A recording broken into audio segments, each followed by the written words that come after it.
Welcome back to Kali கிரிக்கெட்டர். Chennai versus Rajasthan match. Chennai தோத்துட்டாங்கங்க. Match எங்க போச்சு? ஆக்சுவலாக ரியான் பராக் அவர் தாங்க இதில் கேம் சேஞ்சரு.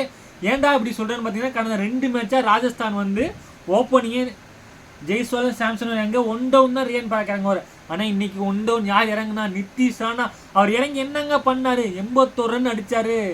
ஏன்னா அதாவது அவர் ஆக்சுவலாக நம்பர் 3 தான் ஒரு பொசிஷன். அதில் 81 ரன் அடித்தார். பட் சென்னையில் 100 ஆகும்போது சூப்பராக போட்டார். அவர் 4 ஓவர் போட்டு 28 ரன் கொடுத்து 2 விக்கெட் எடுத்தார். பெஸ்ட் கேட்ச் ஆஃப் ஐபிஎல் இந்த மேட்சில் இருக்குன்னு நினைக்கிறேன். ரியான் பராக் வேற லெவல் கேட்ச்.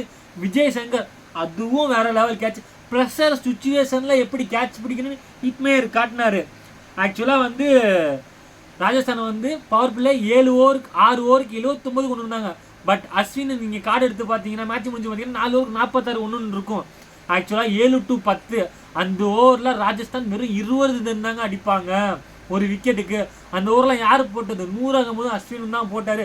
ஆக்சுவலாக அஸ்வின் ஃபஸ்ட்டு ஒரு 19 ரன்னும் கடைசியும் 1 ரன் கொடுப்பாரு. அந்த மிடில் ஓவரில் 24 பாலுக்கு 20 ரன் அடிப்பாங்க.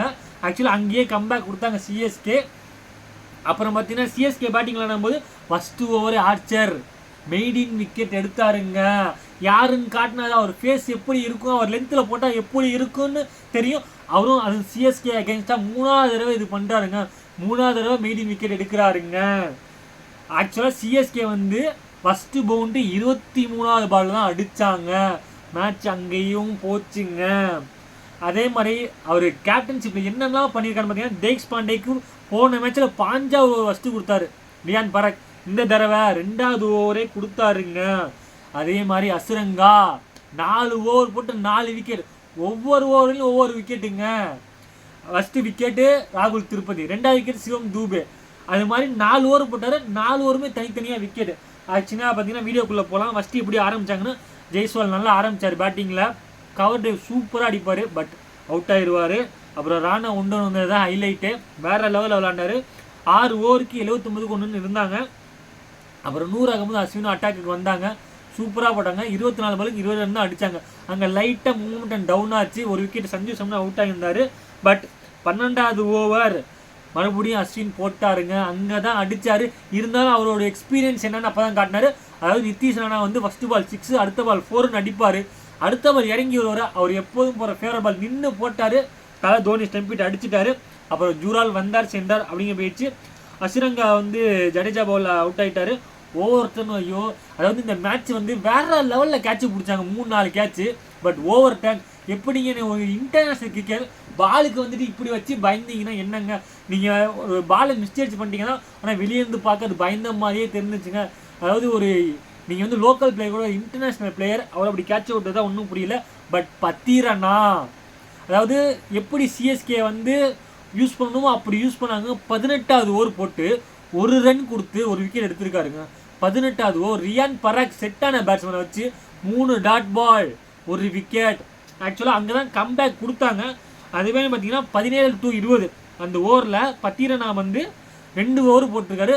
அந்த 17 to 20 முடிய 4 ஓவரில் 24 பாலில் 29 ரன் தான் அடித்தாங்க. அப்படி இருந்தும் சிஎஸ்கே தோற்றுருக்காங்க. ஆக்சுவலாக பார்த்தீங்கன்னா அவங்க 4 ஓவருக்கு 40 ரன் வச்சுருந்தா 200 வச்சுருப்பாங்க டார்கெட்டு.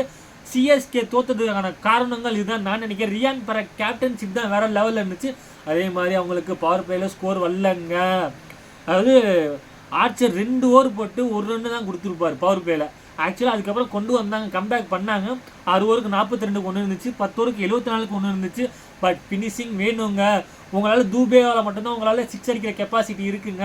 வேறு ஒரு பிரிக்கெட்டருங்கிறது யாரும் கிடையாதுங்க. நல்லா அந்தளவு டச்சுகள் இல்லை. ஆனால் ரியான் பராக் ஒரு தப்பு பண்ணாருங்க. 17வது ஓவர் ரிஸ்க் எடுத்து தீக்ஷனாட்ட கொடுத்தாரு. அதை கூட நான் ஒத்துக்கோங்க. 18வது ஓவர் தேக்ஸ் பாண்டேட்ட கொடுத்தாருங்க. வெளியே சந்தீப் சர்மா இருக்கார், ஆர்ச்சர் இருக்கார். அப்படி இருக்கும்போது எப்படி அவர் கொடுத்தாருன்னு தெரில. பட் அவரும் ஓரளவு மேனேஜ் பண்ணி போட்டுட்டாரு. இது ஒருவேளை தேக்ஸ் பாண்டே அந்த ஓவர் அடி வாங்கியிருந்தாருன்னா, அதாவது இவ்வளோ நல்லா பண்ணி கடைசியில் இந்த கோல் கீப்பர் 10 சேவ் எடுத்து ஒரு கோல் விட்டானா எப்படி அந்த கோல் கீப்பரை மட்டமாக பேசுவாங்களோ அது மாதிரி ஆயிருக்கும் ஒரு கேப்டன்ஷிப். ஏதோ தேக்ஸ் பாண்டே அப்படி இப்படின்னு போட்டு தோனி விட்டுட்டாரு. அதனால் ரியான் பராக் நல்லா பண்ணிகிட்டு இருந்தார். அந்த ஒரு இடத்துல தப்பு பண்ணாருன்னு நானே நினைக்கிறேன். இந்த மேட்சோட மேன் ஆஃப் த மேட்ச் யாருக்கு கொடுக்கலாம்? நித்திஷ் ராணாவா, அசுரங்காவா, அல்லது நூர் அகமதா, அல்லது கிரேட்டஸ்ட் கேட்சை பிடிச்சி மாற்றின ரியான் பராக்கா?